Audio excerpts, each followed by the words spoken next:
Hello, this is CVI 2019, Denver, Colorado. I am Chadi Alraies, and with me is Yader Sandoval. He is interventionist at Mayo Clinic. Today we'll talk about high sensitivity troponin. Welcome, Yader. Hi, Chadi. Thank you for having me. So tell us a little bit tell the audience about the high sensitivity troponin, what has been done before, and about your recent work. Yeah, absolutely. So, high sensitivity troponin, essentially, cardiac troponin, as you know, for many years since the 90s has been the preferred diagnostic cardiac biomarker to assist with the diagnosis of a heart attack. Right. What's happened over the past few years is that there's been an improvement in analytical sensitivity and total imprecision that has led to the so-called high sensitivity assays.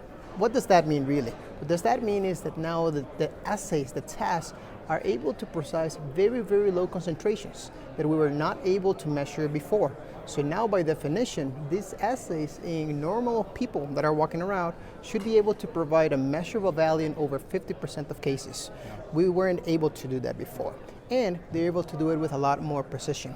So these two features, the ability to measure very low values and to follow them with precision, with more certainty, has allowed for an array of strategies to be developed over the past few years. Right. Most of these strategies have been developed outside the United States. They've been developed in Europe, Australia, New Zealand, and a number of studies have been published that have shown that by the ability to measure these very low concentrations, now you can rule in and rule out myocardial infarction or risk stratify patients very quickly, just within a few hours. Yeah. So actually, whereas here in the United States, as you know, not long ago, we were evaluating patients with suspected MI for 6, 8, 12 hours. Right. Now in Europe, there's been class 1 recommendations to evaluate patients within 3 hours since 2011 or so, 2011, and within 1 hour since 2015. So that tells you a little bit of how far we've been a little bit in catching up until recently. Yeah, so tell us about your work, your recent paper in JACC. Yeah, absolutely. So, it's been probably, nearly 10 years that these assays have been used outside the United States. And really most of the data, and now that these assays were FDA cleared, has been based mostly on European and data from outside the States. We're really looking forward to develop US-based data that can inform on how this assays perform in our populations, at our centers, and for that reason, we participated in the HI-US study. It's the high sensitivity cardiac troponin I in the United States trial. It's actually data from at least 2 assays, the Atelica and the Center high sensitivity cardiac troponin I assays. And what we did is, for this particular study that was just published in JACC, what we evaluated was the performance of using a single measurement, just one single measurement, in patients that come to the emergency department with suspected MI. And since the test is now very precise at those very low concentrations, see whether we can risk stratify based on that sample, whether patients are at very, very low risk or at very high risk. Just with risk factors, diabetes, high blood pressure. This is just with the troponin. So essentially what we did is, patients came, they get an ECG. Mm-hmm. You make sure that they don't have an ST elevation MI because that goes through another pathway. Right. But if they don't have an ST elevation MI, you essentially use this baseline high sensitivity troponin to risk stratify patients into low or high risk. Right. It used to be that not until recently, and the guidelines still endorse this, for diagnostic purposes, the 99th percentile upper reference limit has been really central to diagnosis. But what we have learned with high sensitivity troponin assays is that it's a continuous biomarker. Yeah. The lower it is, the lower risk you are. The higher it is, the higher risk you are. Is it the dose response kind of thing? Right, it's sort of like a continuous risk marker. You want it to be the lower it is because your likelihood of adverse events or follow-up, it's pretty low if your marker it's undetectable, whereas if it's markedly elevated, it's much higher. So essentially what we found out in this study, this was over 2,000 patients across 29 sites in the United States. What we identified is that we examined both analytical and optimized thresholds. And we really showed that all 3 approaches are pretty safe and efficient. The most interesting thing is that if you optimize the threshold to where you think it's safe, and generally the consensus has been that you don't want to miss more than 1 or 2% of patients, at least based on the recent American emergency recommendations. Really a concentration of less than 5 nanograms per liter.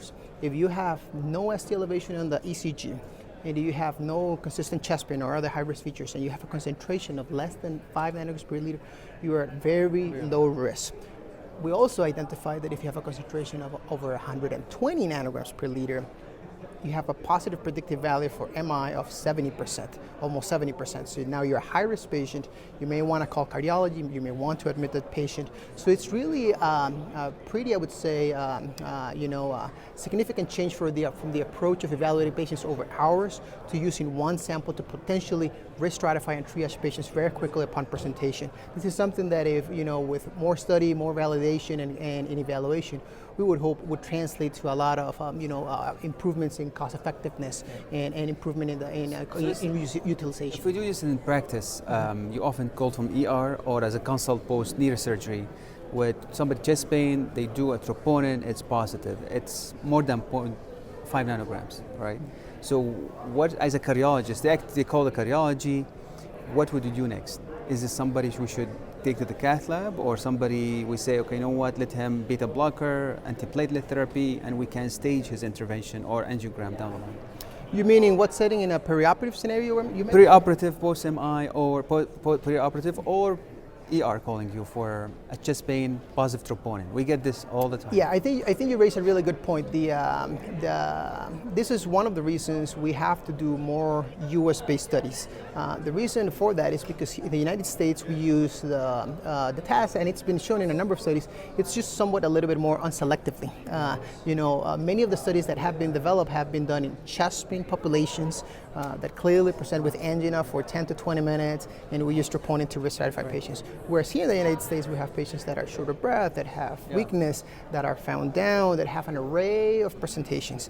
And that has shown that now in a number of studies that yes, we do see a number of type 1 typical myocardial infarctions, but we see a substantial of events that are not type 1 MI, that are either just isolated troponin increases, which are now being labeled as myocardial injury, or we see a number of type 2 myocardial infarctions. So really, I think the biomarkers are a great marker of risk to identify patients that are at low or high risk, but ultimately clinical context is essential and crucial. You have to understand, are the symptoms ischemic or not?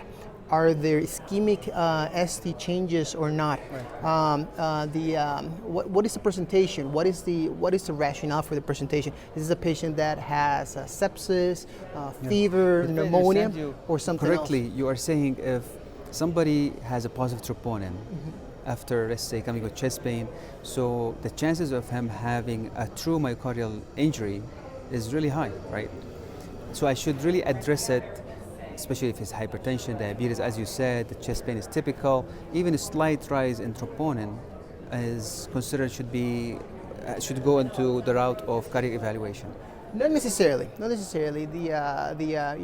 when you say positive, I think we need to. I think it's a good opportunity. Yeah. I think it's a good opportunity to raise this issue. So right now, I think it's nearly universal, pretty consistent that the studies show that if your troponin is detectable, doesn't necessarily need to be above that upper reference limit. If it's detectable within even above the limit of quantitation or detection, and even above the 99th percentile, there is some risk.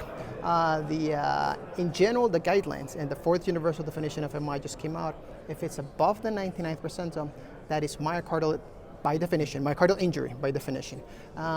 What we really want to do as clinicians, sometimes it's easy, sometimes it's hard, is to figure out who has an infarction, who may we want to do more evaluation, we may want to do some imaging, echocardiography, angiography, and that's really the clinical context comes into the picture. This is where the clinical context and really, I would say it's essential.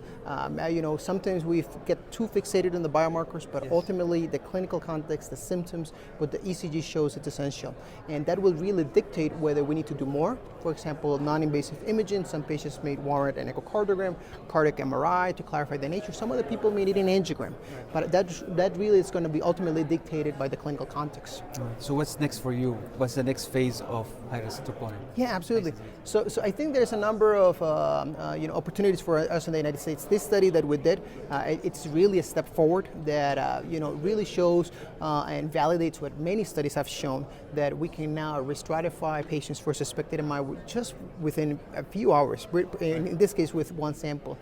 But this study does have some caveats that we're hoping to also address. One of those is that for this study, events were classified on the contemporary assay. The high sensitivity assay was used for investigational purposes. And the other thing is that so in that context, we really look forward to evaluating the task moving forward with high sensitivity cardiac troponin as used in real life. We're actually already doing that to some degree. So at our center, we adopted the 5th generation of high sensitivity cardiac troponin team just over the past year. And now we have a protocol that is 0 and 2 hour. So we get 2 samples, 0 and 2 hours, and we're using that in an integrated fashion with a risk score, with a HERE score, which is essentially a modification of the heart, but it's the HERE pathway, which uses history, ECG, age, and risk factors. So really right now, I think the next steps moving forward for all of us in the United States is to try to understand what are the best strategies, how do we integrate this together, and really multidisciplinary collaboration. This is nothing that cardiology can drive alone, emergency departments cannot drive alone. This really requires sitting back at the table with people folks from the laboratory, from emergency medicine, cardiology, and discussing what is the best strategy for my hospital that will be the most safe for patients. Thank you so much, Yader, for your time. I mean, congrats for your work that showed you really are picking, this is the tip of the iceberg, according to your description. And there's a lot of work to be done. Congratulations again, and thanks for your time. Watch this video and others on the CVI YouTube channel. This is Chadi Alraies from Denver, Colorado. Thank you.